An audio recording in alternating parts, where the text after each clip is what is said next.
अस्सलाम वालेकुम दोस्तों, अॼु तव्हांखे ॾींदासीं तकरार ड्रामे जी हिकु ज़बरदस्त अपडेट।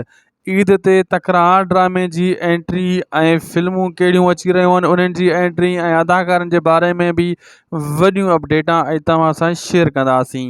ऐं तव्हांखे इहो ॿुधाईंदासीं मुहबतनि जो माॻ ड्रामो बि बंदि थी वियो छाजे करे, ऐं छाजे करे सिंध टीवी चैनल ते का वीडियो अपलोड नथी थिए। छा सिंध टीवी ते को स्ट्राइक लॻी आहे, या सिंध टीवी चैनल ते को मसइलो थियो आहे, या वरी को ॿियो रोज़नि जो मसइलो आहे। बिल्कुलु दोस्तों, सॼियूं अपडेटां तव्हां शेयर कंदासीं। इन वीडियो खे आख़िर ताईं ॾिसी ऐं तव्हां बिल्कुलु सम्झी वेंदव। ऐं थी सघे त नंढिड़ो अर्ज़ु आहे, वीडियो खे ज़रूरु लाइक करे छॾींदा कयो। लाइक करणु फ्री आहे। ऐं थी सघे त सब्सक्राइब बि करे छॾींदा कयो, जीअं हर नई अपडेट तव्हांखे बर वक़्तु मिलंदी रहे। दोस्तों, मां तव्हांखे ॿुधाईंदो हलां त तकरार ड्रामो त मां यको ई तव्हांखे अपडेट ॾींदो अचां थो, बंदि थी चुको आहे। उहो ईद खां पोइ ई हलंदो, उहो बि वरी सूमर ते। ईद खां पोइ बि सूमर वारो जेको ॾींहुं ईंदो न, तॾहिं हलंदो।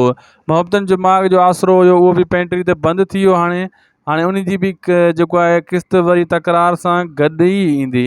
ऐं हाणे छाजे करे ईद आहे, ईद जा रोज़ा बि आहिनि, आख़िरी अशरो हली रहियो आहे। ऐं ॿी ॻाल्हि त हाणे ईद ते इहे फिल्मां रिलीज़ थींदियूं, जेको आहे इन चैनल ते सिंध टीवी वारनि ते का वीडियो अपलोड इन जे करे नथी थिए। त हाणे एंट्री थींदी फिल्मनि जी। फिल्मां जीअं ख़तमु थींदियूं, ईद 3 ॾींहं ईद जा पूरा थींदा, सूमर ते वरी जेको आहे तकरार ड्रामो ऐं मुहबतनि जो माॻ ॿई ड्रामा गॾोगॾु हलंदा। ऐं हिकिड़ो टियों ड्रामो बि रिकॉर्ड थी रहियो आहे, जेको उहो वरी 8 ॾींहं जिते मक़तल हलंदो, जंहिं ॾींहुं छंछरु ऐं आर्तवार वारे ॾींहुं, उहो वरी उन जाइ ते ड्रामो हलंदो।